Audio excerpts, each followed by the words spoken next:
Good afternoon, everyone, and welcome to Graduation 2025 for the Department of Ethnic Studies.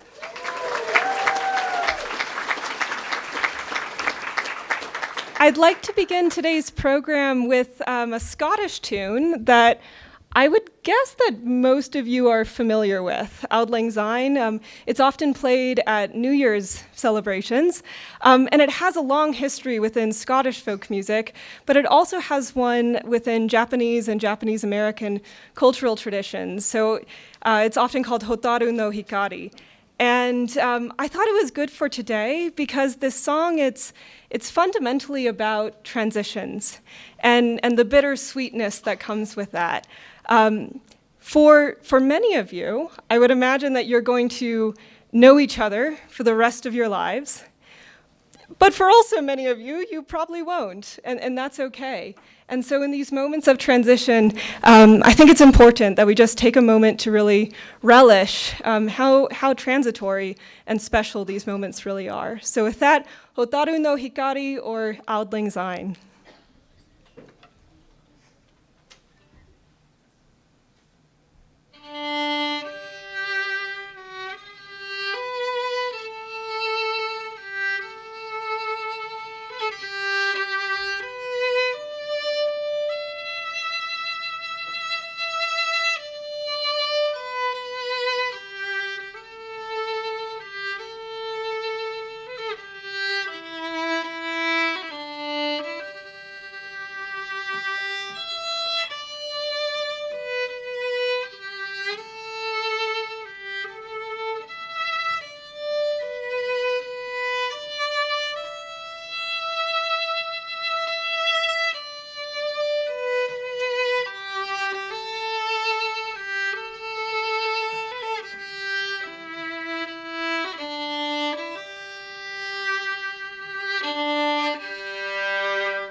One more round of applause for the amazing Julia.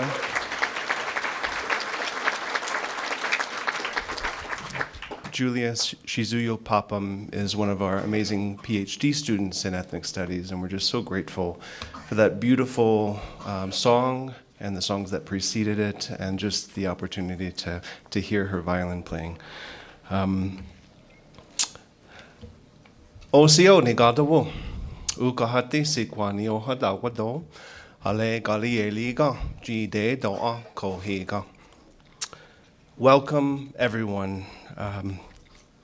It's a beautiful, beautiful occasion today. It's so wonderful to see all of you here. It's one of my favorite times of the year. My name is Clint Carroll. I'm an associate professor in the Department of Ethnic Studies, and I'm currently serving as chair of the department. I greet you all as relatives today. As we say in Cherokee, Nigada go husti di da da ni. We are all related. and we honor our kinship to each other as human beings, as well as to the land, waters, plants, and animals who provide for us and whom we are obligated to care for. Although I'm not indigenous to these lands, as a citizen of the Cherokee Nation and an instructor of Native Studies, I'd like to say a few words to honor the lands on which we assemble today as indigenous homelands. Today is a joyous occasion, but as we know in our communities and nations, joyous occasions are often preceded by struggle. Those struggles, whether they are our own individual ones, those of our families and communities, or the memory of our ancestors' struggles, make us who we are. We carry them with us, even as we set out with hope and determination to shape our futures. And so I ask all of us to take a moment to reflect on the violence and sacrifice that preceded the establishment of this university and the state of Colorado, and to honor the traditional territories of the Ute, Cheyenne, and Arapaho peoples, but also to acknowledge the resilience and continued vitality of Indigenous peoples today as we work to reestablish our connections with our homelands, revitalize our knowledge systems and languages, and collectively work to create a world that refuses exploitation and injustice in solidarity with all our relations. I'm so excited to be here in celebration of our graduates today. Ethnic Studies graduation is special. I would argue a step above the other department events across campus. And this is not to downplay the celebratory spirit of this time for all CU Boulder graduates, but how many other departments exist on this campus to produce critical scholarship and to cultivate community leaders toward liberation for all life and the earth? None. You're at it right now. Indeed, now is the time for ethnic studies work. Now is your time. So let's give a big round of applause for our ethnic studies class of 2025.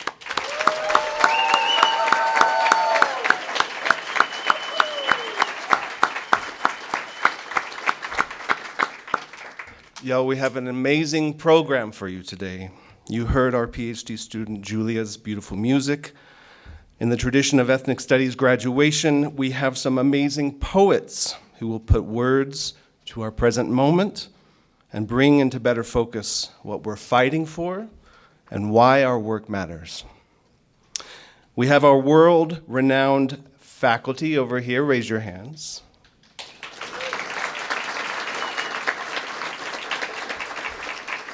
And PhD students, Julia, Dina, Rama, who else is here? Raise your hands, raise your hands. We have some special guests. So let's see if I can do this correctly. I'd like to point out some special guests with us here today. We have, Dean of the Division of Social Sciences, Sarah Jackson. Please stand up. Thank you for joining us today. We have a couple of representatives from the Security Services Office. Would y'all please stand up?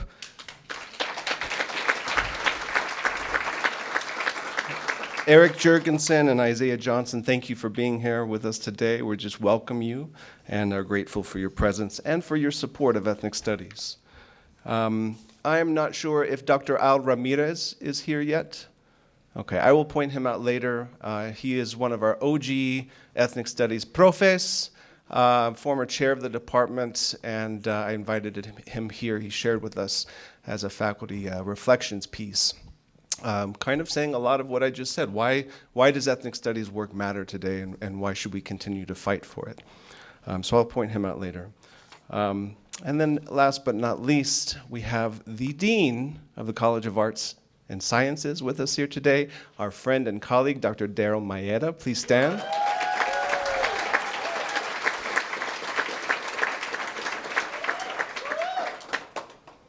All right. I want to point out that Daryl will also be giving the closing remarks, so we'll hear directly from our college dean today. So, graduates and their families, take some time to revel in this moment. Let's bring down the house today in celebration of all your amazing accomplishments. And so let's keep the energy up. This is such a momentous and celebratory occasion. With that, I'm going to turn it over to Dr. Jessica Ordaz, who is our Associate Chair of Undergraduate Studies. We have a surprise. Surprise! Hi, everyone. I'm Jennifer Ho. I'm one of the faculty in Ethnic Studies, and Clint doesn't know we're doing this, but we wanted to thank him for the year of service that he's given to Ethnic Studies as the interim chair, particularly because, and I'm just going to name it, and I understand this might be controversial, but we're in the middle of a fascist authoritarian coup, and it's hard to do the work of liberation when you have a fascist authoritarian coup happening. So thank you, Clint.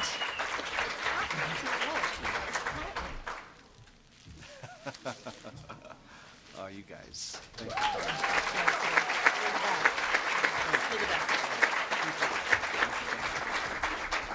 All right. No words. Thank you both. Thank you all. And I'm just going to let Jessica come and speak.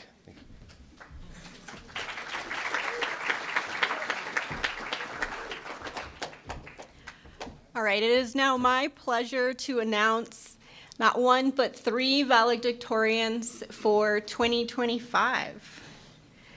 I would like the following students to please join me. Simone Adakari.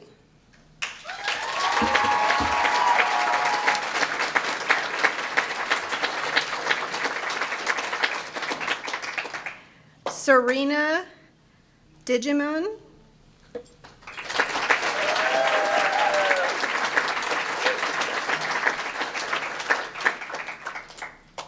And Giovanni Waldo Baeza.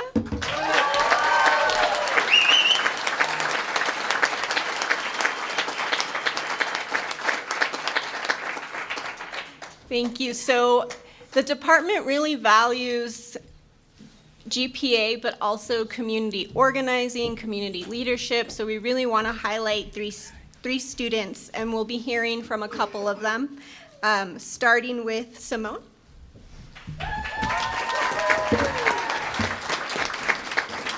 What a great honor it is to be standing before the Ethnic Studies Department today. I can truly say that this department has been the most crucial aspect of my college journey. I did not have much time, I will say, to prepare for this speech, so I wanted to kick it off telling you all about a poem that I wrote for Dr. Aldama's capstone course. Now, previous to this, I had the honor of being in Dr. Sean O'Neill's class and volunteering for Casa de Paz, which is a wonderful organization that works primarily at the Aurora Detention Center to do visitations, letter writing, and provide backpacks for detained migrants. Honestly, while the experience was great, getting to know new friends who were detained at the detention center, it was wonderful. Most of what I saw was them getting deported over and over and over again. What's powerful to me about the Ethnic Studies Department is that we are the ones who fight for that change. We are the ones who will consistently fight and be there every single day to work for the lives of those migrants. I don't know what more else to say, so I'm gonna start reading the poem. I apologize for the fact that this speech is a little all over the place. Okay, this poem is titled, If I Could Change the World. Half of the poem is missing because my dear friend Emma volunteered with me at Casa de Paz, and Honestly, what was a part of it was the fact that we were able to support each other along the journey. And that's what I also value about ethnic studies, is that it's so community oriented. And that is what is so special to us. Okay, if I could change the world, I would get rid of imaginary lines, because in their absence, liberation can finally exist. Founded on e pluribus unum, out of many one supposed shared identity. Sure, this imaginary line is at the beginning of a melting pot, if the melting pot is a machine. That is a crucible for the European mold.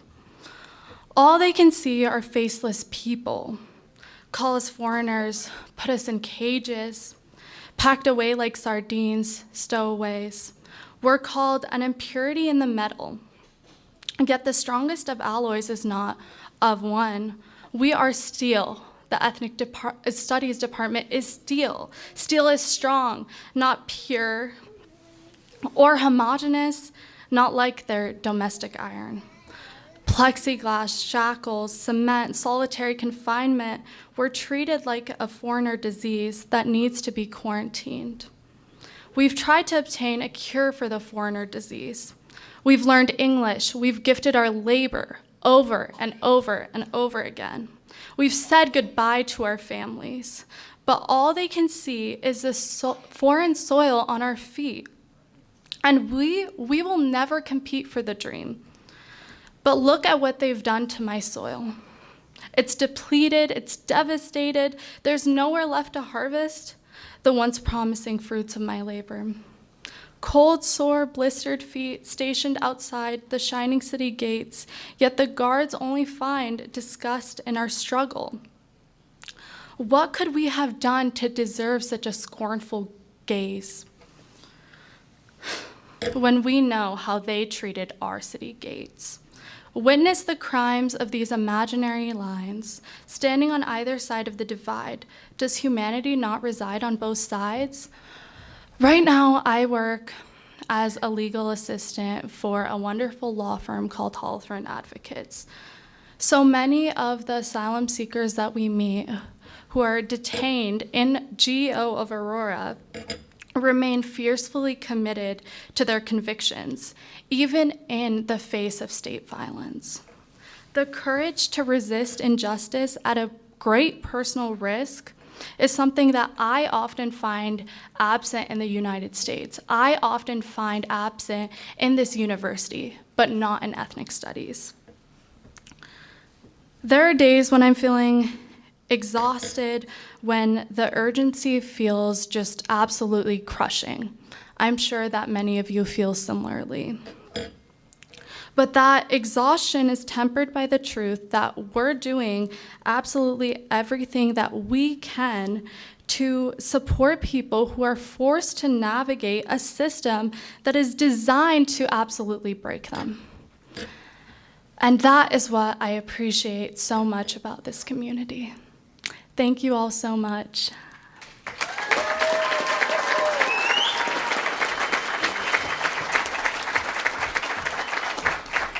Thank you so much. Now we're going to hear from Giovanni.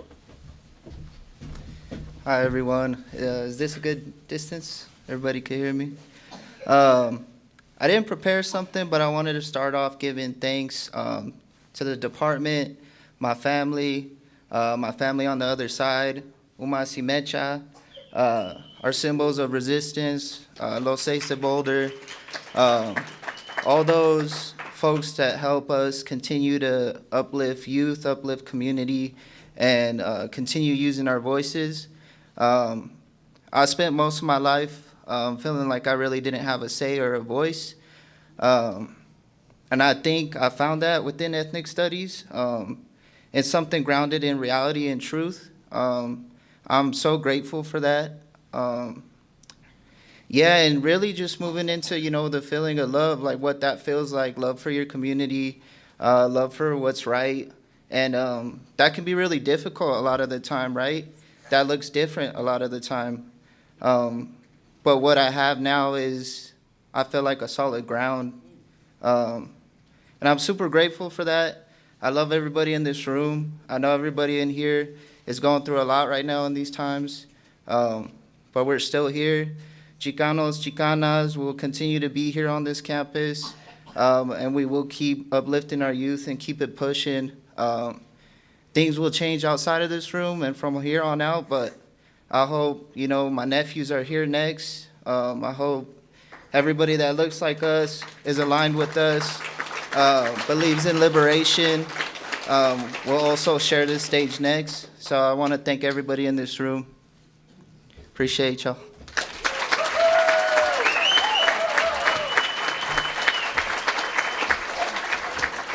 All right, let's give all three of our valedictorians another hand.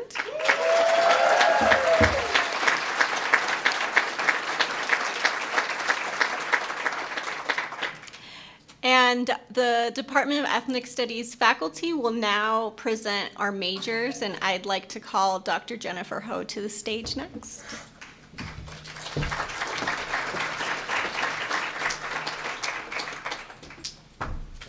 So Jordan, your photo's actually up right now. Where are you? There you are. Okay. So everyone, it is my pleasure to welcome to the stage Jordan Camp, and I had the privilege of directing her honors thesis, which, and I wrote it down, Making Colorful Colorado Colorful, How BIPOC Community Building and Advocacy Overcomes Exclusionary Narratives to Redefine the Great Outdoors. So Jordan wrote this amazing honors thesis with me. I want to give some basic background information about her because this is very important. She's a double major in ethnic studies and leadership and community engagement. She's a double minor in education and geography, and she is an INVIST student. I couldn't look up the acronym. Do you know the acronym? No. I probably should. It deals with the environment and social justice. It's a good thing. She's very proud of studying in Ghana. And joining the Logo Ligi Dance Company. But I have to tell you, I knew Jordan was special when she took my Art of Critical Race Theory class. And I actually invited her as an undergraduate to sit in on a critical race theory graduate seminar that I just finished teaching because I thought she was brilliant. And I was very honored when she asked me to serve as her thesis advisor because it really was just a joy to work with somebody who was not just bright, not just a good writer, not just a great critical thinker, but somebody who wants to make the world better. And I feel better knowing that Jordan is in the world. And so where's her family? So thank you, because she's amazing.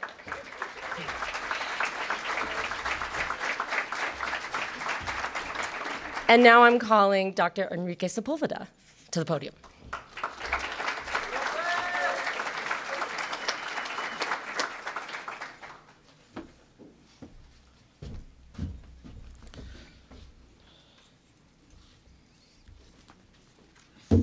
They don't fit up here. Buenas tardes, salam alaikum, shalom, good afternoon. It's a pleasure to be here. Let me set this down. It's a big stack. First, I just want to real quickly say, Joanne, where's Joanne? I want to give Joanne the props. She and her team did this. It took a lot of work, a lot of planning.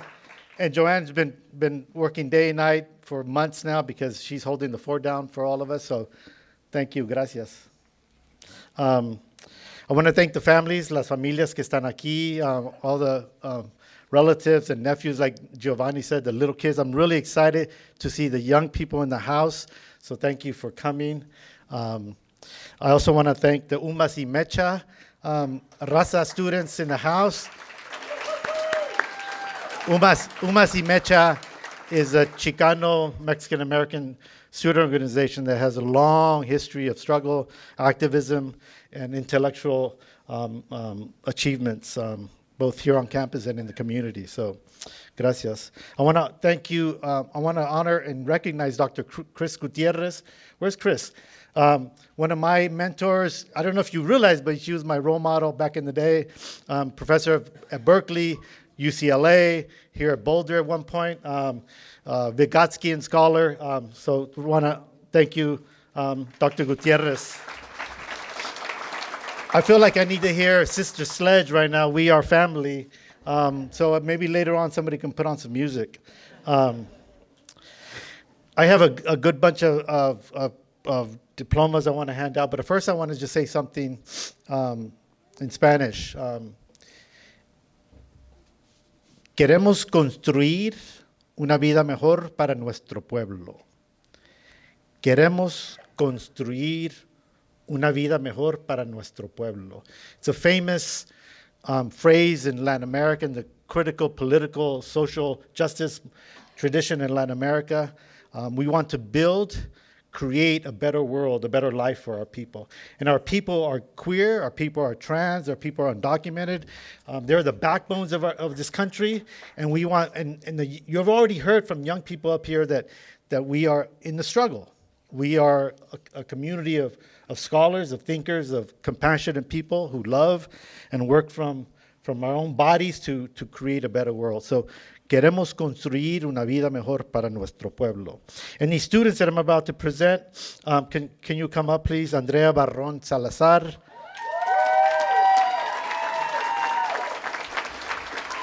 Priscila Arlette Palos.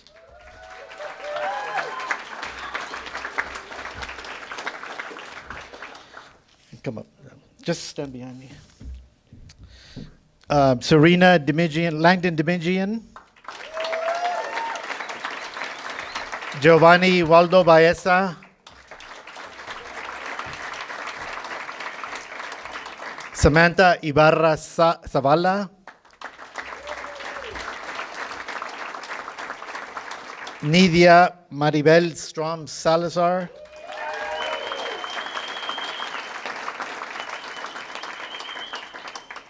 And last but not least, Scarlett Villacorta.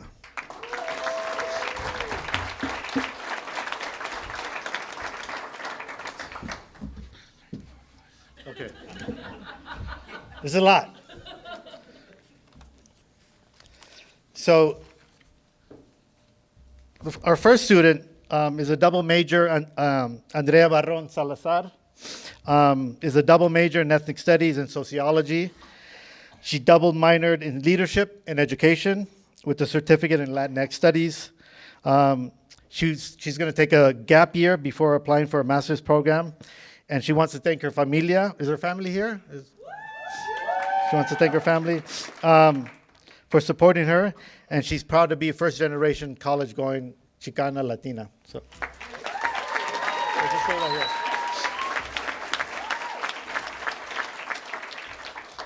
Samantha Ibarra Zavala. Let me get my notes. First generation immigrant parents, triple major, triple threat, political science, Spanish, and ethnic studies with a minor in sociology. Quiere darle las gracias a sus papás y a sus familias. ¿Dónde está la familia de el sacrificio que han hecho? El gran sacrificio, el amor, el apoyo, gracias a ustedes por mandarnos esta joven para nosotros. She's a Kappa Delta Chi sorority. Pre-college outreach and engagement program, McNeil Scholar, and first-generation scholar, Samantha Ibarra Zavala.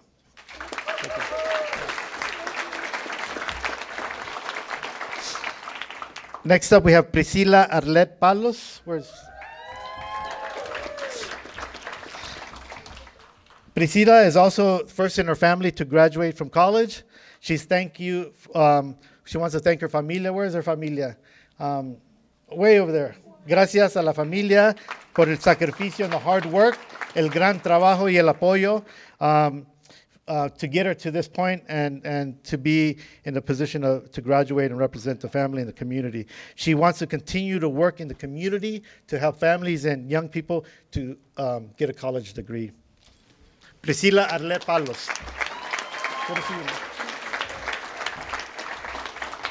Next up, Nidia Maribel Strom Salazar.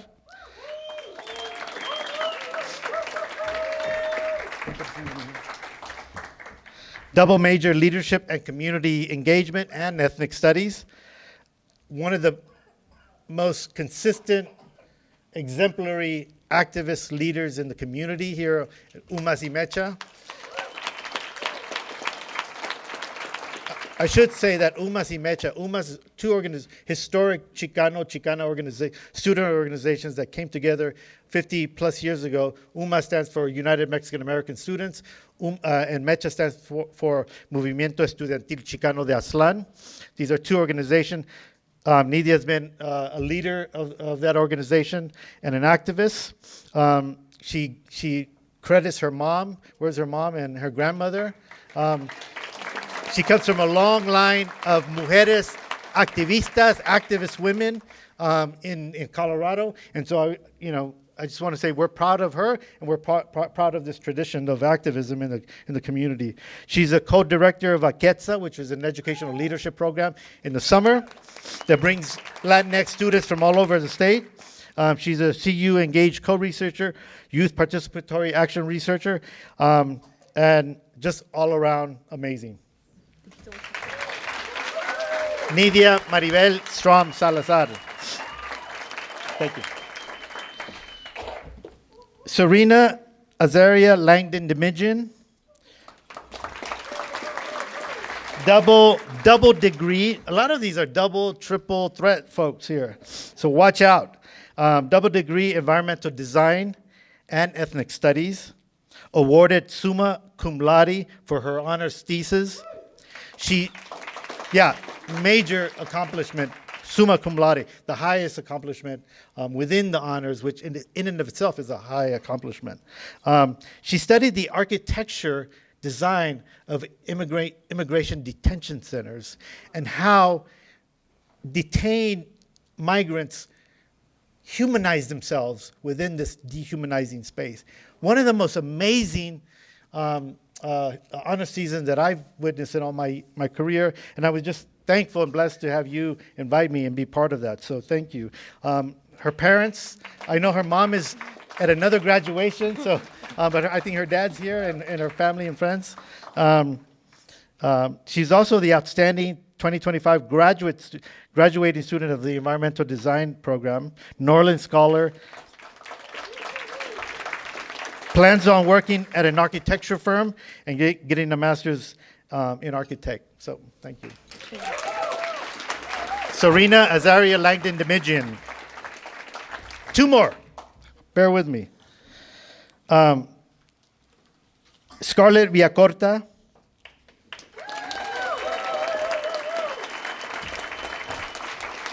Mi hermana del Salvador. Where's the familia? Is there any family here? La familia del Salvador. Gracias por venir y acompañarnos. Thank you for coming and accompanying us. She's a recipient of Los Seis de Boulder Memorial Scholarship. Los Seis, the six. De Boulder were six Chicano student activists who were killed in two separate bombings in 1974? 1974. Thank you, brother. And so we continue to honor the activism of the martyrs who were killed in the 1970s and 60s here on campus and in the city of Boulder. It's an untold story. In many places, people just don't know about it, but we continue to honor them. And she's a recipient of the Memorial Scholarship of Los Seis de Boulder. UMAS y Mecha, activist organizer. I'm telling you, folks, these folks are badass. They're about to take over the world, and we need that.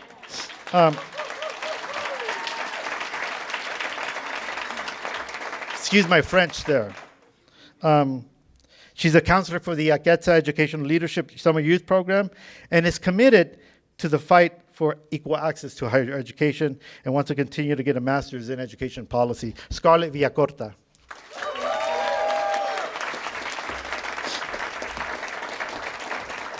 Last but not least, Giovanni Waldo Baeza.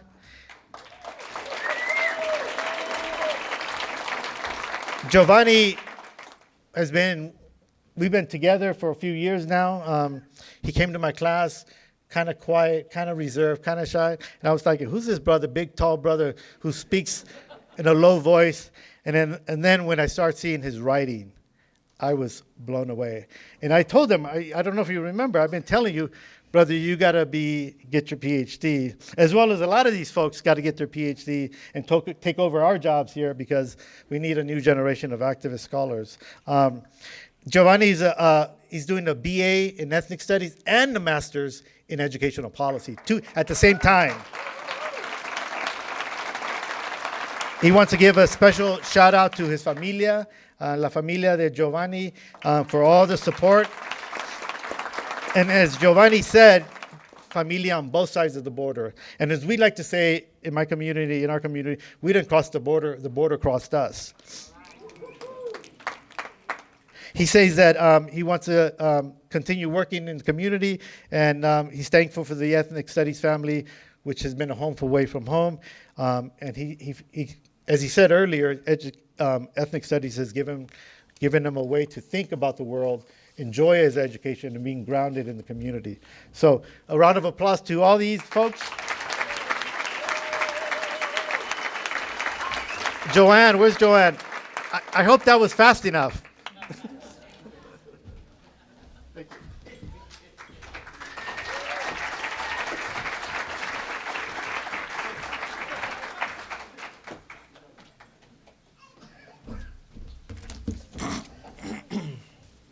Okay, Simone Adhikari.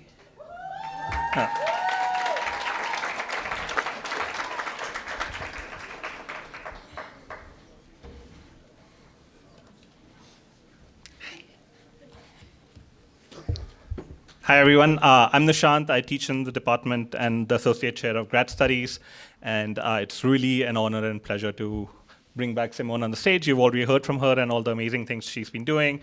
Simone was in my class, I think 2 years ago, and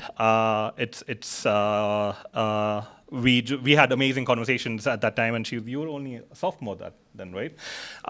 And wrote this really brilliant paper that I still think about it actually often. I don't think I've told you this, but wrote about Nepal. Nepal, as some of you may know, was never colonized, but faces consequences of colonization indirectly. And so as a second year, I was just blown away by this super amazing paper to think about tools that we have in ethnic studies, to think about other parts of the world. And then since then, as you heard some from Simone, she's been doing amazing activism within the community at CU Boulder and beyond. She's involved with Buffs for reproductive justice, and then she mentioned how she's been working with Casa de Paz and now works as an immigrant legal, what's the title? Assistant, right? Already working full-time, supporting migrants, refugees, undocumented folks. In this time, as we know, all that has been happening, unfolding in the last few months. In that time, being at the forefront, doing this work. Simone wants to be a lawyer, go to law school, but right now is investing in supporting the community and being on the front lines. And I think I can speak on behalf of all our faculty that it's just amazing to see when what we do in our classrooms and how limited sometimes what we do in our classrooms is, but how students take that beyond, right, and be at the front lines and support communities who often don't have that kind of support, right, navigating these legal structures, these really violent structures of borders and imperialism and ICE and geo and whatnot, right. So it just gives me it's just an honor to see students when they take these things outside and to witness their journeys in supporting all our communities. Is your family here? This is a whole bunch of folks. So thank you for being here, and thank you for supporting Simone. Thanks. Next, I invite my colleague Sean O'Neill.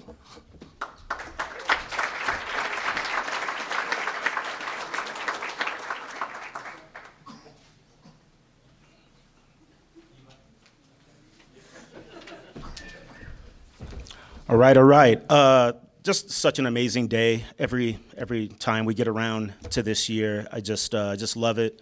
As some of my colleagues were saying, we're just about to, all these wonderful people that are about to go out into the world. Your people, I mean, your daughters and your sons and your friends, your loved ones. It's just amazing because we got a lot of fools out running around right now. So now we got a crop of like some real human beings going out there to try to make this thing right.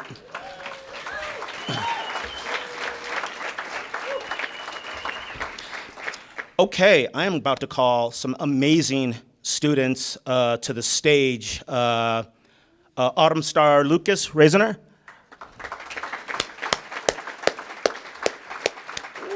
With the hat. What's that, the hat? That's what I'm talking about. Nice. That's beautiful. Okay, we're not done yet. We've got Emma Jane Raumeyer.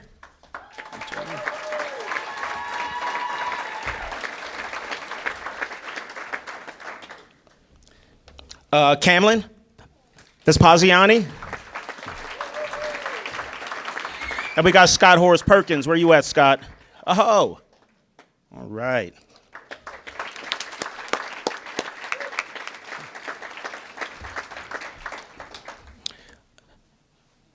How you doing? All right, good to see you.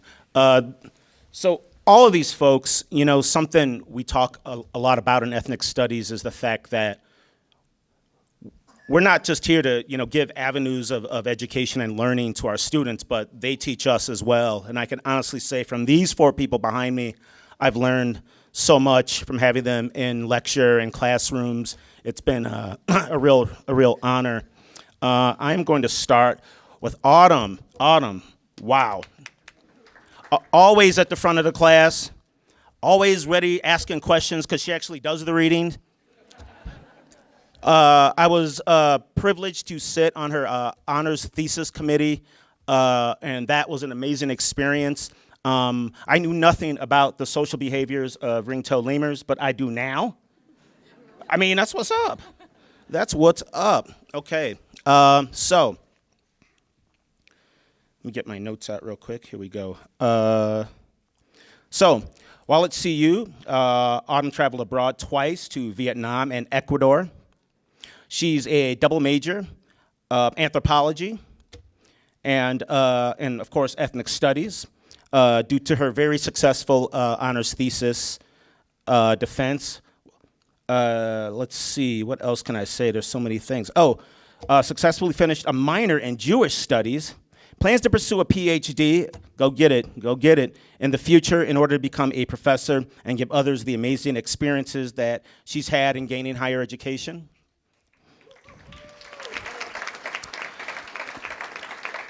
She's also very, very grateful for the opportunity and ability to learn with all the graduates in the program, from the amazing intellectuals that are and will continue to fight the good fight for change. I love how you said that. It's beautiful. Yeah.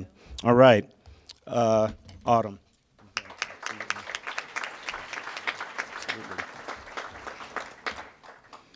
Okay.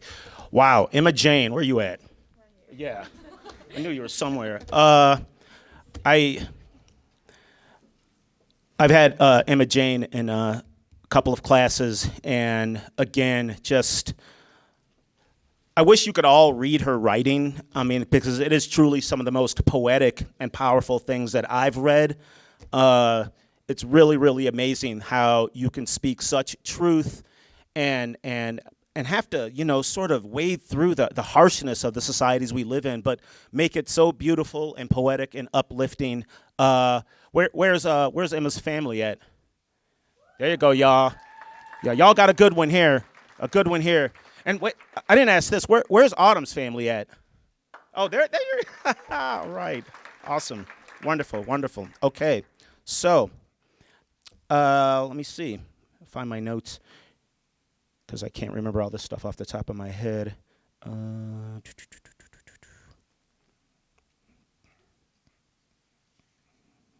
right, well, I'm going to give this to you first. Thank you. Yeah. Appreciate you. Absolutely. All right, we have Camlin Vespasiani. Camlin, yay! So, I have an organization, Lyrapeutics, remixing our reality through hip hop studies, and the Rap Lab here at CU Boulder, and we do a lot of work out in the community, North High School, so on and so forth.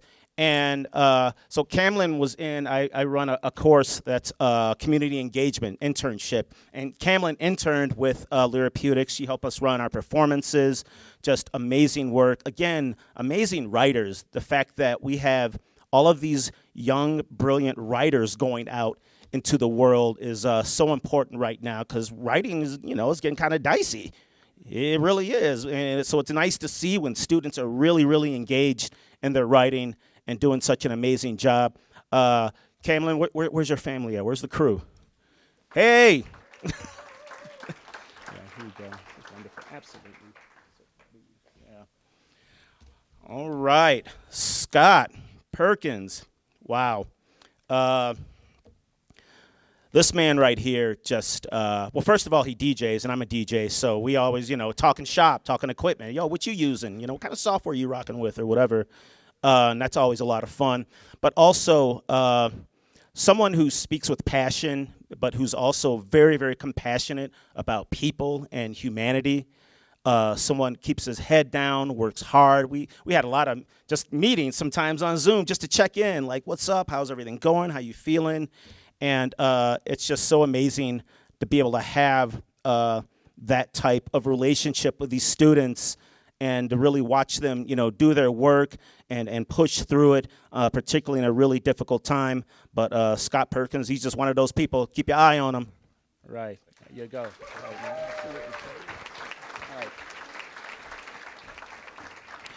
All right. One more round of applause for these folks. Yeah. Yeah.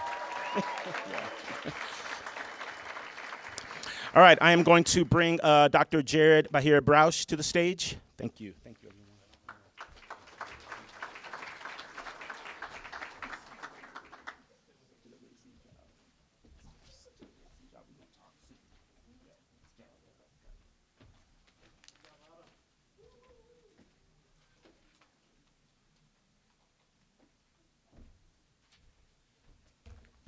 Hi, I'm Jared Bahir Brausch. I'm Director of Critical Sports Studies here. Very quickly, I just want to thank my colleagues for welcoming me into the department. I've been teaching online for a couple years, and being able to be part of this family is something that means a lot to me. With that said, Phoenix Dawn, where are you at? Why don't you come up here?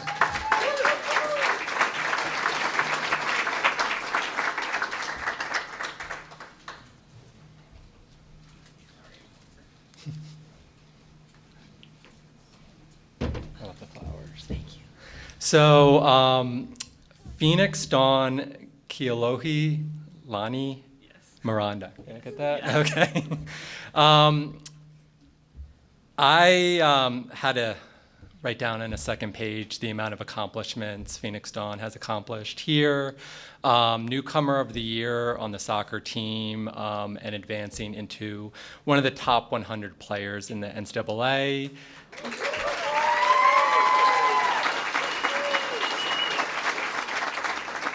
There are 10,000 soccer players in the NCAA. So just to give you a little bit of statistics around that, pursuing professional soccer, an invite to Seattle FC's camp recently.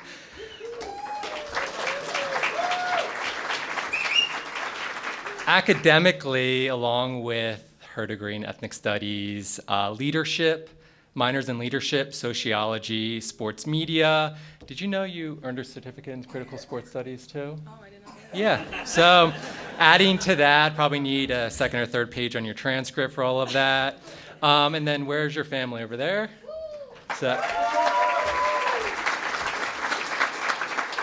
she called you her bedrock and wants to thank you for the sacrifices you made to get her here. Just an incredibly talented student. I still remember, and I don't know if it was based on my love of Michael Jordan, the Dream Team, but I still remember your paper from the African American Sports Experience course. But just an incredible student. I have the pleasure of working with some incredibly talented students, student athletes, and incredibly intelligent people, and Phoenix Dawn is at the top of that. So give her one more round of applause for her incredible accomplishments. Congratulations. Oh, and Dr. Arturo Dama, why don't you come up?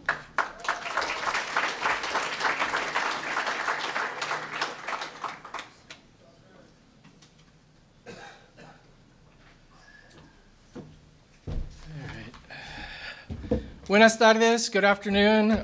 For us in the Department of Ethnic Studies as faculty, this is the day that we look forward to all year long. This is the day where we get to, hopefully meet and chit chat with the familias, the families, and just the inner circle, the support systems for our just absolute rock star students that my colleagues have already said that are ready to change the world. They already are changing the world. So, yeah, this is a super, super special day for all of us. So,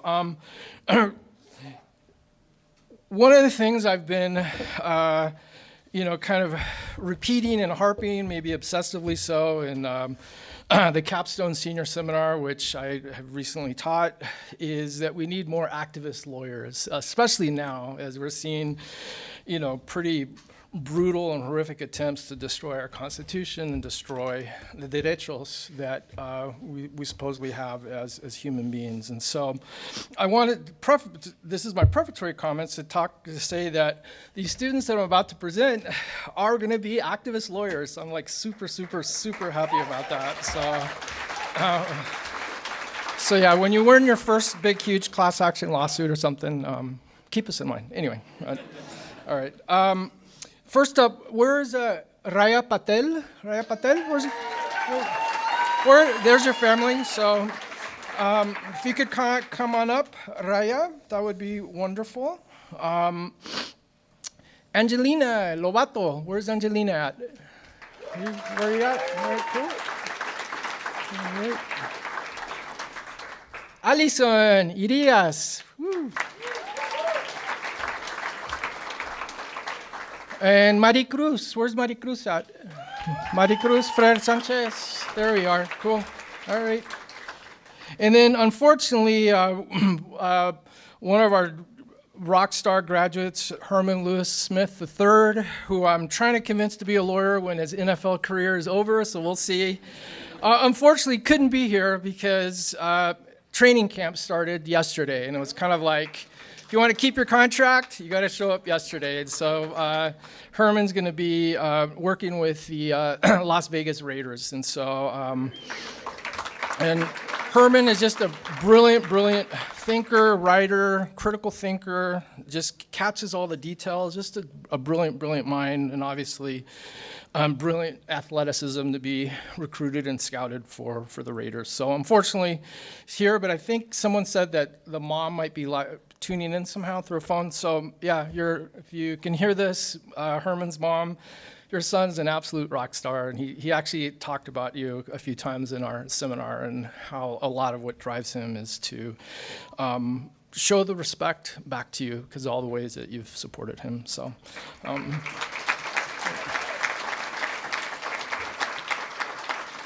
All right, so with Raya, and I apologize for my Chicano pronunciation, so I apologize. Raya, for folks who don't speak Spanish, is like ray, but it's like, light ray, bright ray, kind of lightness, brightness, all of that. So, Raya Asha Patel, like a lot of our rock stars students, is also a double major ethnic studies and then a minor in leadership, and then is also part of the president's leadership class, which is a really, really important organization here on campus that does a lot of civic engagement and outreach.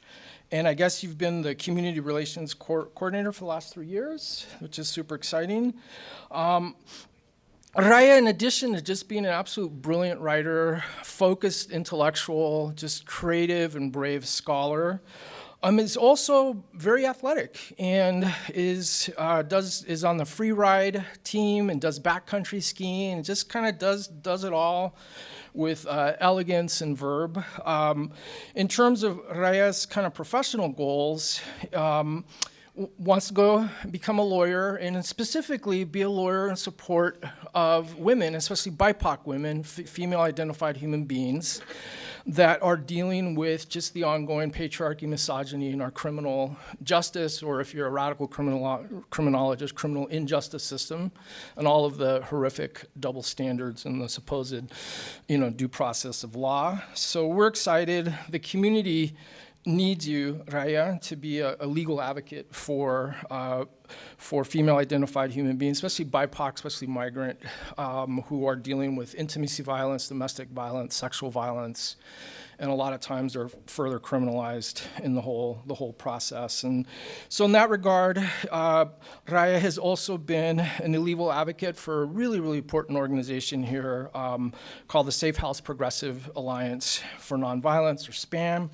And just, and she's, wants to get your law degree in New York, right? Yeah, that's so phenomenally awesome. So, and then finally, Raya really, where's your family, Raya? Where's Raya's family? Yeah. Just really says the reason she's here is because of all your hard work and sacrifice, especially the grandparents. And that's what has inspired her to continue to just achieve this phenomenal excellence. And I would love to help you get into law school and get funding and all that stuff. So reach out to me, later on. Yeah. Yeah, so let me give you your diploma here. They're a little bit out of order, I apologize here. There we go. Thank you. Thank you. All right. All right. So Angelina also wants to be a lawyer. Yay! So Angelina, in addition to being one of our rock star graduating seniors, I can't even pronounce this correctly, so is also a MCDB, Molecular Cellular Developmental Biology major. Say that 10 times fast, no? If you can, right? Also in the Latinx certificate program, has been on the dean's list and is a current member of the Pi Sigma Pi National Honor Fraternity, and is a Hispanic Scholarship Fund scholar. And recently, you've been appointed to be a mentor for other HSF recipients, right? There we go. Sorry. There we go. So. Super excited. And again, Angelina just really wants to thank, where's your family at, Angelina? Yeah, thanks to her familia out, all of the amazing support that your family has given you. So let me get the thing here. There we go. There we go. Awesome. Woo. All right.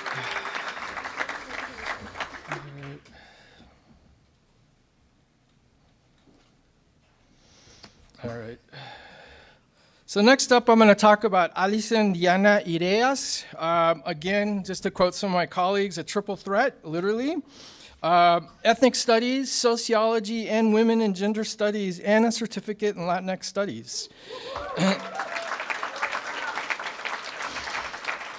So Alison is already doing some significant kind of advocacy work through this phenomenal organization called Color, which is the Colorado Organization for Latina Opportunity and Reproductive Rights, a community-based organization that really centers the voice of Latinas and Latinx human beings in Colorado and the overall kind of politics of Colorado.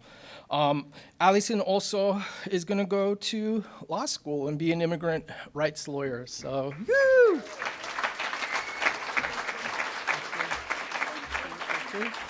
And again, just the support of the familia and are over there. So gracias por mandar such a hardworking and brilliant and committed human being to work with us. It's amazing. So, okay. Well, I've already said some things about Herman. So, Maricruz, ¿dónde estás? There we go. There we go. Hey, cool. So, again, in this case, it's, I guess, 2.5 threat, double threat and change, I guess. So, ethnic studies and education studies with a minor in sociology. And Maricruz is a first-generation student. A lot of us as faculty are also first generation, so that's always really important for us to support estudiantes, because if it wasn't for the folks that supported us back in the day, we probably wouldn't have survived the whole university experience and the whole nine. So one thing I can say about Maricruz is, and where's your familia at, Maricruz? Where's he there? Yeah, Maricruz is una luchadora. She's a fighter. She, no matter what kinds of, obstacles she faces, she will face them, find solutions, find support, resolve, and move forward. So she's just really, really hardworking and insightful, brilliant, and really interested in supporting youth, especially criminalized youth and youth that don't have the kind of support to live their educational dreams and live the lives that they want to live. So that's it in terms of our rock star undergrads. So muchas gracias. Thank you.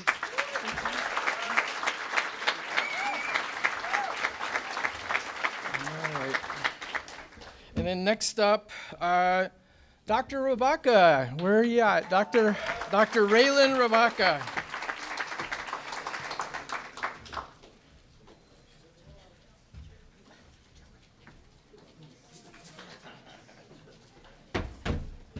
Good afternoon. How y'all doing? Are you still awake? Are you getting hungry? Yeah, we got some food for you in just a minute. I want to start by saying, really slowly, because I talk fast sometimes, we must resist.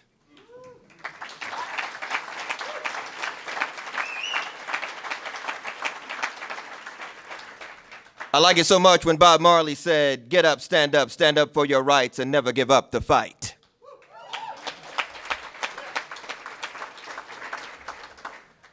I come from a group of people, I keep telling folks, if we survive the Middle Passage, we can survive 4 years of foolishness. Are y'all with me? And all of us have respective cultural traditions of resistance. This is that time for us to think long and hard about our ancestral traditions, and that's at the heart of ethnic studies. Exposing folks to those ancestral traditions, to that ancestral knowledge. You know, if you don't know your past, you'll never know your future. Right? In fact, it's that Ghanaian concept of Sankofa, right? Sometimes you got to go back in order to go forward. Is that okay? Uh-huh. But really, they didn't bring me up here for all of this. I'm just having a good time, which I really, I'm up here to honor.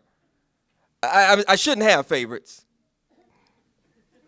I'm going to get in so much trouble. There go my dean. Okay, you didn't, just put your fingers in your ear, brother. But every now and then, there are truly remarkable students that stand out. And the person I'm about to call to the stage is somebody that stood out to me, even though we worked together in a very large class, okay? And so I would like to bring my beloved, Destiny Carter.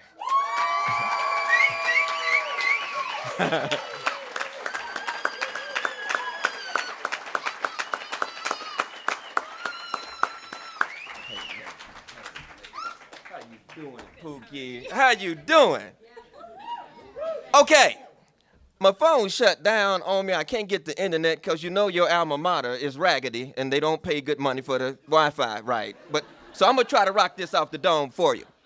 Okay, so we were in this incredible class together, Introduction to Hip Hop Studies, and you taught me more than I taught you. Go ahead, I'm telling you in front of all your people. Look, all the pretty people, how y'all doing, babe? Right?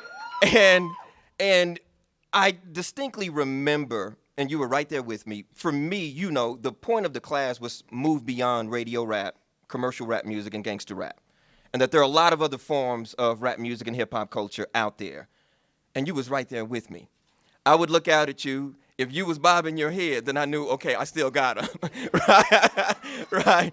And there was a lot of work that you did also outside of the classroom. I want to commend you for that, working with student government. As well. Y'all please give it up for working with student government.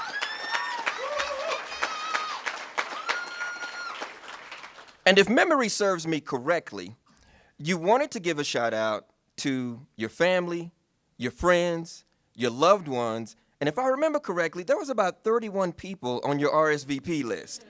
So I just want to shout out all the family and the friends and the loved ones.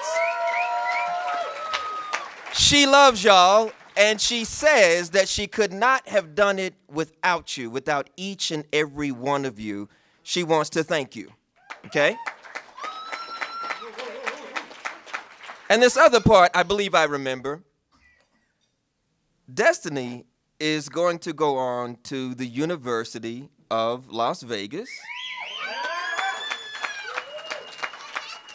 and work on her master's in cultural work. I'm sorry, social work. I'm joking. Social work. So she will be getting a master's in social work. I could not be prouder of you and what you shared with me and what you taught me. Congratulations.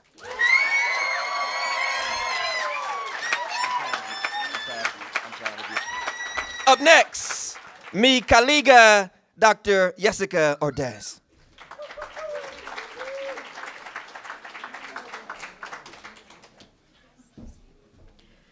All right, I have the honor of inviting our final majors, and then we will move forward to our minors. Okay. Alicia Elena Torres de Lozano.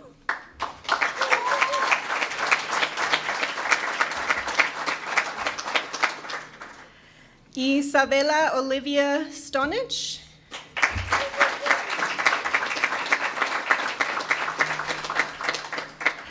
And Ricky Ricardo Carmona.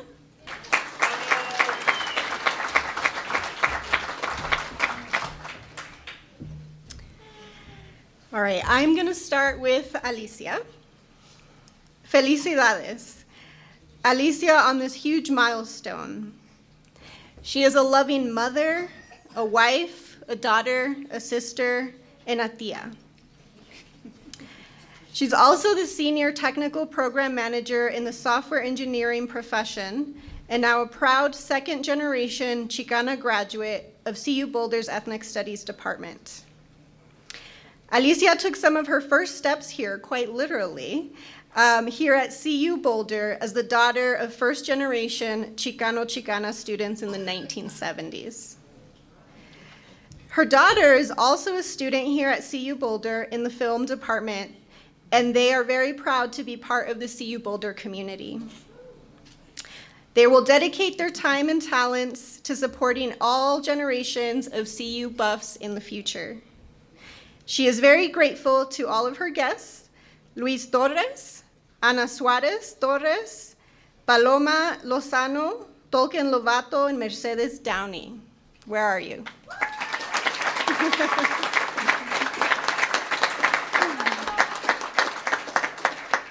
And lastly, she wants to shout out Umas y Mecha.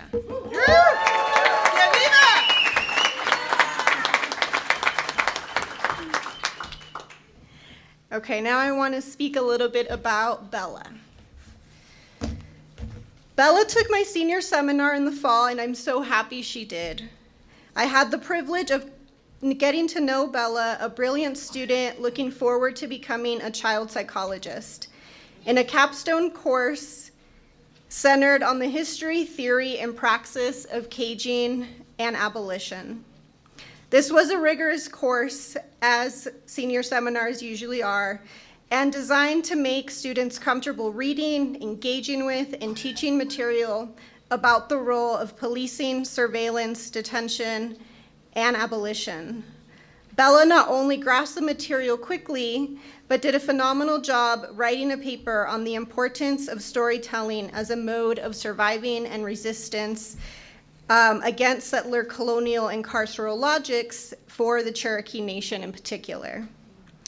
Bella is grateful to her guests, Bobby, and Herm. Congrats, Bella.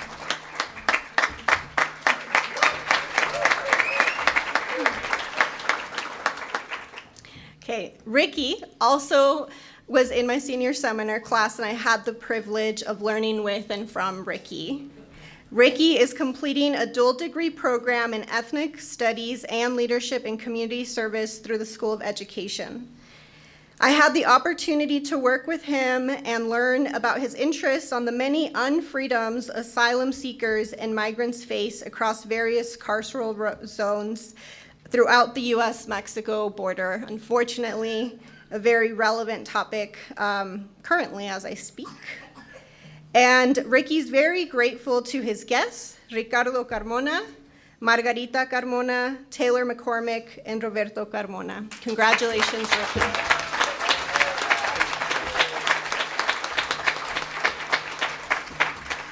All right, so this concludes our major portion of the program, and I now want to call up Nisha and Joanne to take the stage.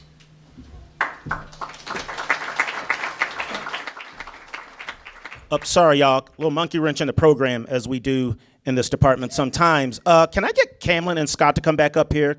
Because I need to honor y'all some more. I don't know what's wrong with me. I'm tripping. I got so excited just seeing y'all again, because it's been some months. Thank you, thank you. So Camlin, again, with all of the work she did for my organization and internships, you know, it's important to note that we have all these double majors, and I've got 2 more standing behind me, which is so amazing. Camlin majoring in sociology, also interned with the I Have a Dream Foundation at the same time that she was interning with me. So she was doing 2 internships, full load of classes, working at UPS on campus, studied abroad in South Africa last summer, had a life-changing experience researching social justice theory and practice. She's going to continue working in the nonprofit sector after graduation, which is today. You just graduated. That's awesome. That gets started quicker than you thought. And possibly pursuing a graduate or law school later on. We need them lawyers. You heard Arturo. And then, of course, recognizing her family and friends and everything that made this possible for Camlin. Thank you. Thank you for coming up here again. Awesome. Yeah, absolutely.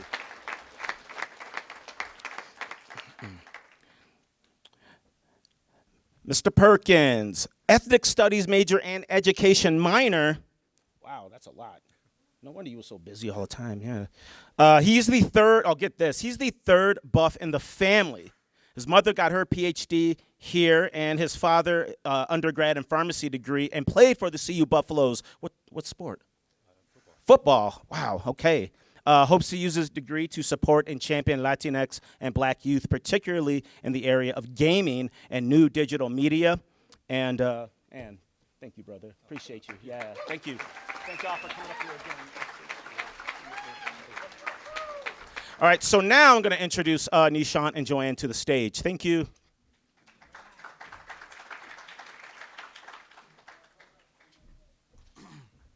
Okay, so those were all our majors, and now it's my pleasure to announce our minors. So if I call your name and if you're here, please come to the stage and accept your certificate from Joanne.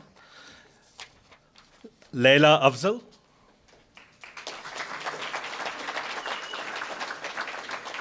Abigail Ati Obe.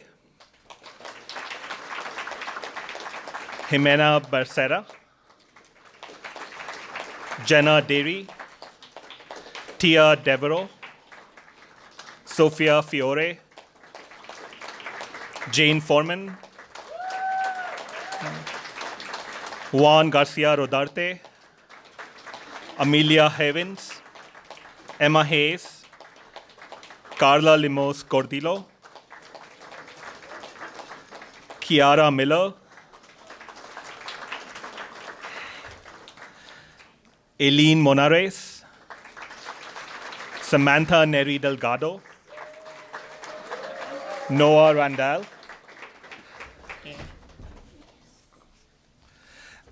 Kelsey Wiley. And finally, Alexandra Wilson.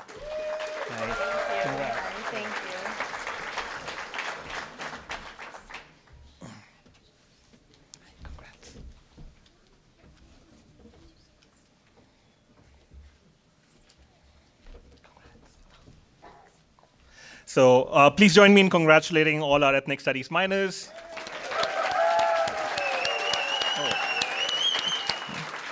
Okay, and now for the presentation of scholarships. So I'm going to announce some of our undergraduate ethnic studies scholarships. When I call your name, please come up to the stage and Joanne will give you a certificate. First up, Ella Cara Deloria Scholarship goes to Abigail Cifuentes. Abby, are you here? Dr. George Rivera Social Justice Scholarship goes to Serena Betty Martinez. Okay. Carlota Walls Lanier Civil Rights Scholarship goes to Anastasia Gallegos Roque. And finally, Minoru Yasu Community Leader Scholarship goes to Ella Catania. Is anyone here? Okay. Well, they're not here, but we can still applaud for them. And then finally, we are almost ready to eat food. But before that, I'd like to introduce our poets for today. It's an honor and pleasure to introduce our graduate student poet, Dina Harry Feller, who's a PhD student in our Critical Ethnic Studies program. And then they will be followed by our undergraduate poet Autumn Lucas Reasoner. Yeah.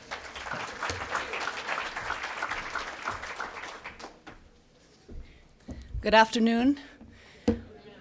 It is an honor to be up here in front of you all, and just with the legacy of attaining an education in such a colonial country, as people of color, as resistors, as freedom fighters. So congratulations to the class of 2025.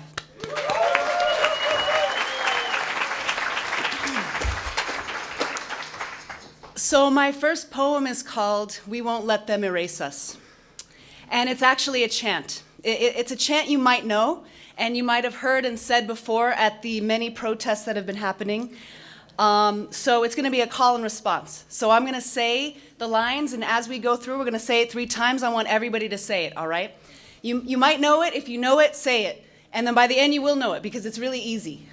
So, in the millions, in the billions, we are all. That's right, Palestinian. In the millions, in the billions, we are all Palestinian. In the millions, in the billions, we are all Palestinian. Thank you.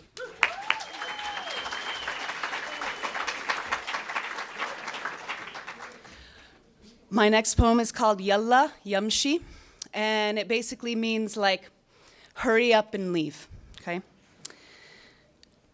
Mommy and Daddy, who couldn't cross their own roads, trekked from stone homes and the Dubke of families, over desert and ocean, to the Wild West, land-stealing belly of the beast, so that we could eat and not be eaten by it. Now we know we drink the blood of our people, spilled on our land, by our own hands toiling for the creation of bombs. We hear and see cracking bones while tears fall in a lonely brick house, still hungry for a feast that beasts can never satiate.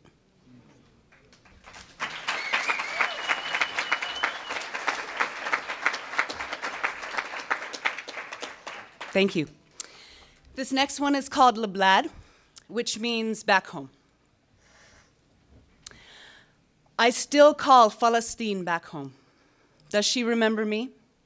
White Subaru riding, nighttime summer breeze, through a city they call Tel Aviv, we call Yafa, to Nusra with ease. The dark roads winding up hills of green and stone homes. Siti lived downstairs. For some reason, she liked me. Spoke Arabic I didn't know. Her wrinkled chin tattoo moving up and down with the quickness of words from an old mouth absent of teeth. She gave me bags of olives with dead roaches in them.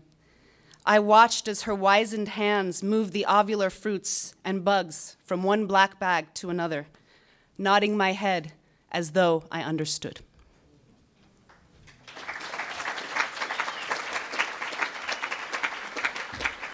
Thank you.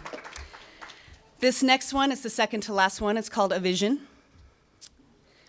I'm alive with all my loves in Palestine. Under poppies and buttercups, we eat breakfast of hummus and lebne and zaytun.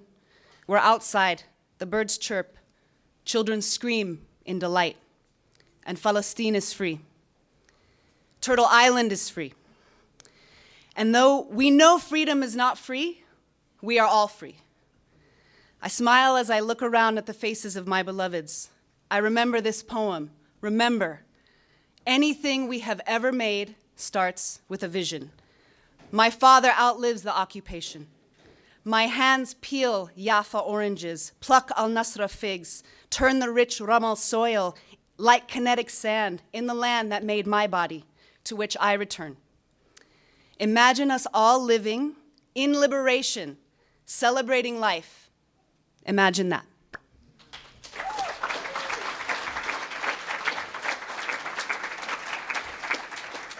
Thank you. What an honor, y'all. Thank you so much. This is the last one.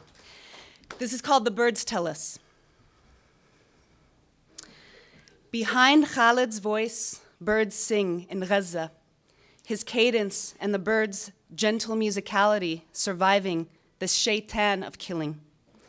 He apologizes for the bombs and the rat-tat-tat of guns in the background, asks me why I'm sad. Don't think that what you're going through is nothing compared to being in a war. I'm here to listen. I know you would do the same. I say one day we will eat msakhan together, but he tells me he doesn't want to hear it. He doesn't want to hope. Gaza will live. Khalid will live. The birds tell us. Thank you.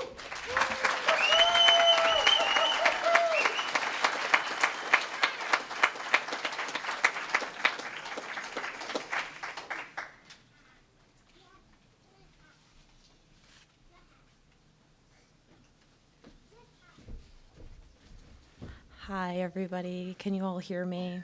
Just making sure. Okay. Before I start reading, I wanted to congratulate everybody in this room, including your family members, because this is what resistance looks like. And this is very beautiful, the diversity and the culture in this room. Can you still hear me if I'm this far back? Okay, cool. So my poem is also called If I Could Change the World, for the one still breathing through the smoke. Damn microphone, okay. If I could change the world, I'd start by gutting the system that crowned a tyrant in a red hat, the one who signs executive orders like death sentences, who smiles while cages fill with brown babies rocking themselves to sleep under fluorescent trauma. If I could change the world, I'd erase the stains of black blood poured out on the pavement like a sacrifice, each bullet a sermon from the state. Wow. Each I can't breathe, a gospel we were never supposed to survive. They said, make America great again. But whose America? Whose greatness? The plantations are just concrete now. They call them prisons. And the overseers wear blue with badges that gleam like nooses. If I could change the world, I'd make it illegal to kill a dreamer with a drone or a desk job, to deport a mother with calloused hands who taught this land how to love corn and cradle, to let a man rot in a cell because he couldn't afford justice. And don't talk to me about progress when wombs are under siege again, when every step forward for women is met with 1,000 hands trying to drag us back into kitchens, into silence, into submission. Don't talk to me about safety when they want a registry for autistic bodies, as if difference is disease, as if neurodivergence is a threat. Fascism doesn't march in boots anymore. It tweets, it golfs, it signs. It gasses protesters and it calls it order. If I could change the world, I'd carve space in this fire for every forgotten grief, because hatred doesn't discriminate in the end. It circles back, it learns new names, it sets synagogues ablaze, and it calls anti-Semitism a difference of opinion. We've seen this story before, a country bruised, looking for blame, a tyrant rising not from brilliance, but from a void, where people were too tired to resist, too divided to defend each other. Hitler didn't invent hate. He mastered it in a moment of brokenness. But America isn't broken, not really. It's just cracking under the weight of bigotry that was never made to carry everyone. And Trump, he doesn't have the genius, only the echo chamber. He is dangerous only if we let him be. If I could change the world, I'd remind us that liberation is a collective act, that when one community falls, when one synagogue or mosque or black church burns, it's only a matter of time before they come for the next door. So don't just fight for your own, fight for your neighbor you don't yet understand, because silence is favor to fascism, and we've learned this lesson at the cost of too many names etched in ash and stone. If I could change the world, I'd return this land to its heartbeat, to the nations who knew how to live without turning every dollar into a tree. Every tree into a dollar. I'd rip the oil rigs out like tumors and replant sovereignty in soil soaked with genocide. This regime hates what it cannot own. It fears color, compassion, and culture because it was built by men who could only feel powerful by making others powerless. If I could change the world, I'd build it from the ashes of every burned ballot, every erased name, every stolen breath. I'd listen to the people who've been screaming for centuries, whose cries built cities, whose backs bore the weight of a country that swore it was free while chaining everything it feared. And maybe I can, because we were here. We earned degrees that may not hang in corner offices, but gave us something far more powerful, a compass, one that spins like a heartbeat. Every time we feel that flicker in our gut that says, this is wrong, that says, I refuse to be complicit. Because this mouth was made for far more than silence, because poetry is prophecy, and truth is revolution, waiting for its echo. If I could change the world, I'd begin with this rage, this love, this promise.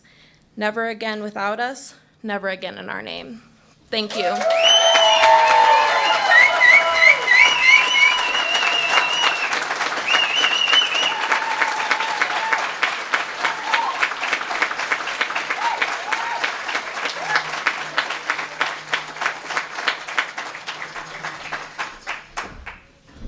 Wow.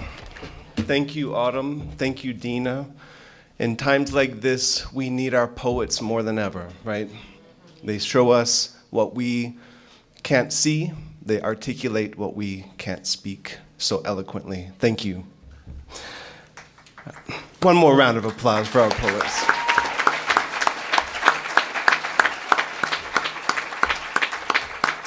Before I introduce our honored speaker, I have some other announcements to make. I asked earlier, Dr. Al Ramirez, are you here? Okay, just wanted to check and make sure. He seems like he couldn't have made it, but again, acknowledging his historical presence in our department and the spirit of hope that he sends us all today at graduation for Ethnic Studies 2025. Lest she think I forgot about her, I've got it written down, typed on here. Joanne, one more round of applause to our undergraduate program coordinator and graduate program coordinator. Joanne Corson is the cement, is the glue that holds us together as a department. Look at the centerpieces on your tables. This is the dedication, hard work, care, excitement that she puts into her job. I want to just acknowledge that these are for you all, and these are from Joanne, and I want to acknowledge our students and our faculty and our staff who helped put those together. Am I right to say y'all take those home, right? Okay, yes. Yes. So don't forget them. They're beautiful. Thank you, Joanne. I want to thank our PhD student, Rama, for helping out all day yesterday. Kayla, where are you? Are you still here? Okay, Kayla back there. Kara Lentz, our student advisor. Can you raise your hand, Kara? Okay. Well, we just want to thank everyone who helps our community and helps our students first and foremost. Okay.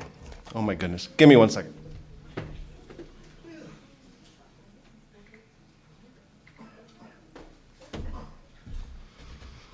Okay, it's now my pleasure to introduce Dr. Daryl Mayetta, proud ethnic studies professor and dean of the College of Arts and Sciences. He's going to give us some closing words for today.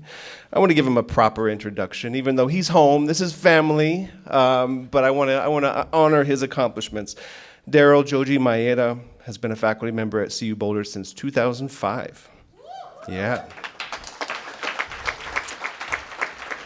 Prior to his current position as dean, he served as dean and vice provost of undergraduate education, associate dean for student success in the College of Arts and Sciences, and chair of our beloved Department of Ethnic Studies. He holds a PhD in American culture from the University of Michigan, an MA in ethnic studies from San Francisco State, awesome, and a BS in mathematics from Harvey Mudd College. An interdisciplinary cultural historian, Dr. Maeda is a nationally recognized scholar in Asian American studies and comparative ethnic studies. He has published 2 books and numerous articles and book chapters on Asian American activism in the 60s and 70s. His most recent book, A Cultural History of the Iconic Martial Artist and Actor Bruce Lee, was published in 2022, and that book is titled Like Water, A Cultural History of Bruce Lee. And I want to say, without getting too corny here, and I don't want to steal any of your thunder either, but if y'all know that metaphor from Bruce Lee, like water, you know, I picture, and so just to give you a sense for those who haven't learned and read Bruce Lee's work, flowing like nature, but also when water is embedded within stones and it freezes, it can break those stones apart. And so it's a profound metaphor for how we might flow like nature, like the rhythms of nature, but also recognize our strength and our power and our capability in that moment. And so when I say, don't let me get too corny, it's because I picture Daryl as the Bruce Lee of deans. Okay? He is, I'm gonna say one more dad joke, because I am a father.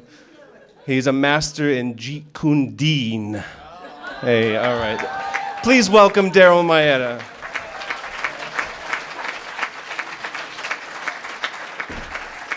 Well, I don't know if I can live up to all of that, but it is good to be home. This is my home.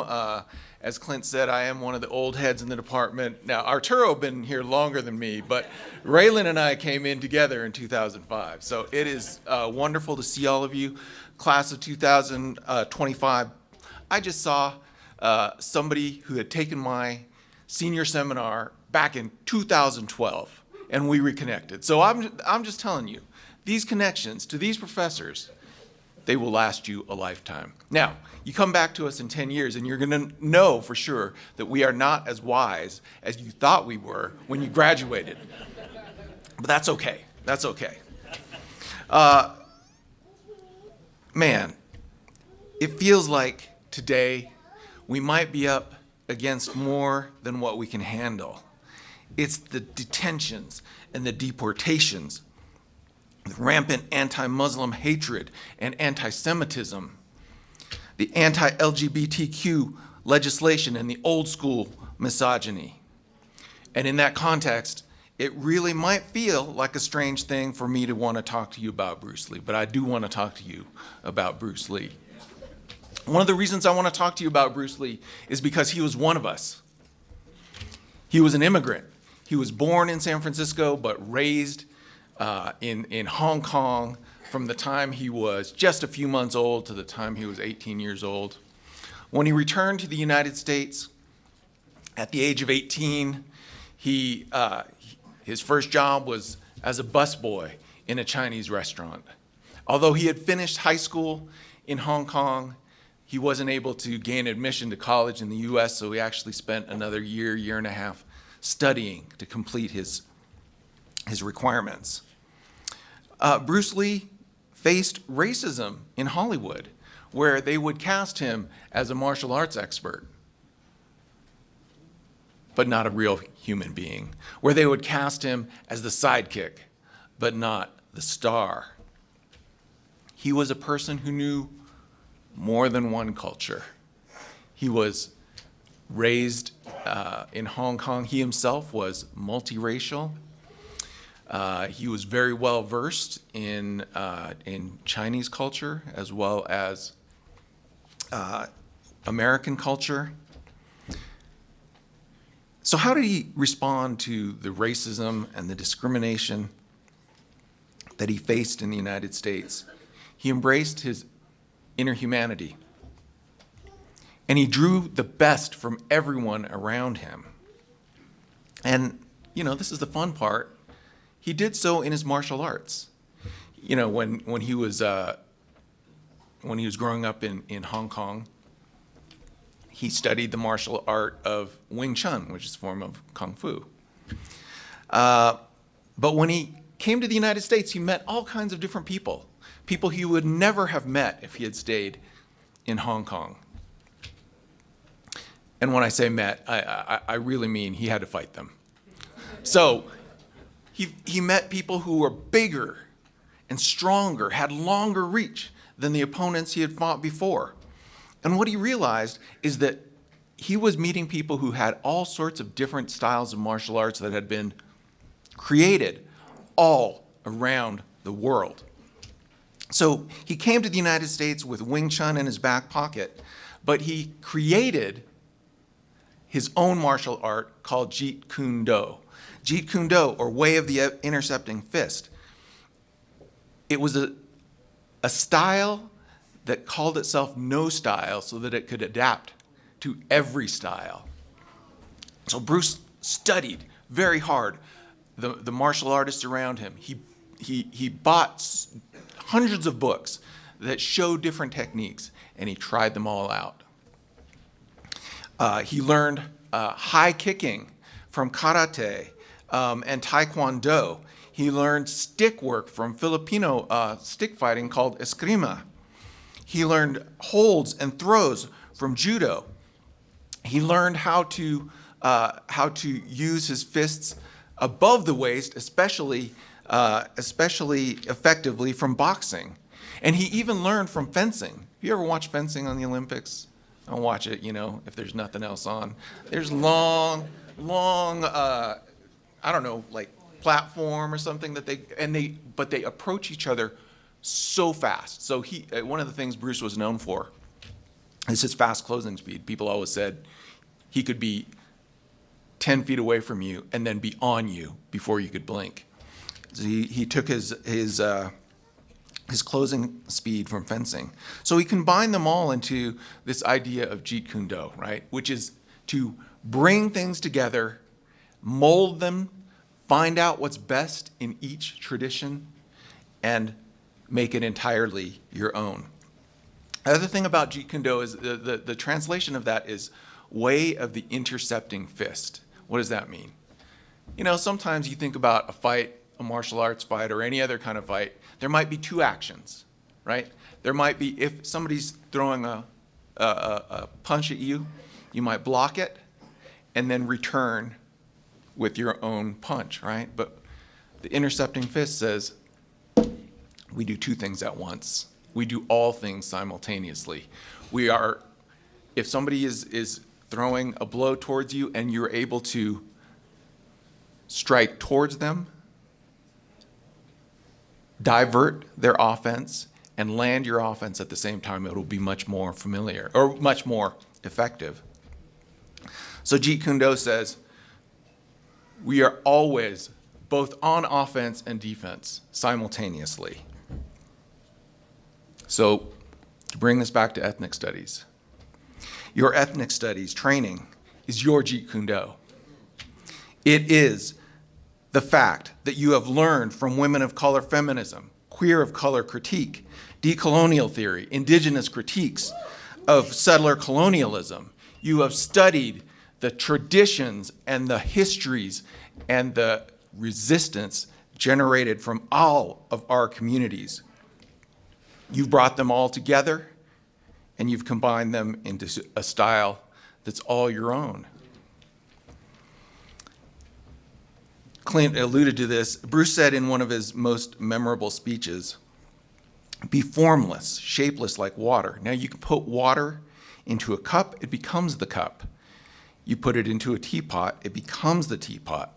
Now water can flow or creep or drip or crash. Be water, my friend. His point was that water constantly adapts to its situation. It becomes what it must. but it also possesses infinite power, even when it appears to be at the mercy of the elements around it. So, if we are to take Bruce Lee's life as a story about resistance, let us speak as he spoke and do as he did. Let us remember to always take up for the powerless and the oppressed. Let us be counted as the vocal advocates for justice. So, I started out by saying, sometimes it feels like the forces of racism and heteropatriarchy and xenophobia rise up above us like these rocky cliffs that we can never surmount. But let's remember that the great ocean crashes down upon these cliffs year after year, century after century, grinding them eventually into dust. So thank you for all being part of this department, for sending your sons and daughters and children to us. Thank you to all of you who have put your blood, sweat, and tears into graduating from this. Congratulations, and it is a pleasure for me to say, welcome to the Ethnic Studies family of graduates.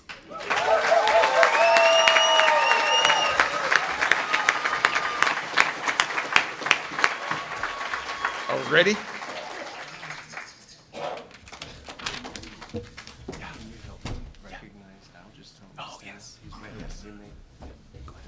Oh man, I'm so pleased and honored to honor Profe Al Ramirez, who is an absolute OG of ethnic studies. Profe, can you stand up?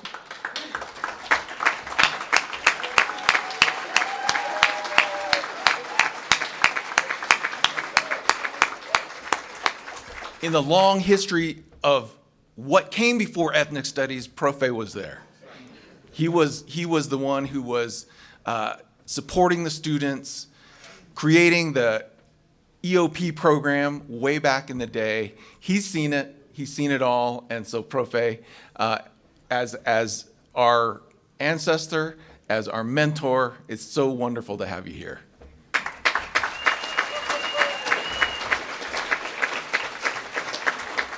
And I am told that that people might be interested in something over there, and that this might be the time. So let's do as we always do. Let's create our bonds over food.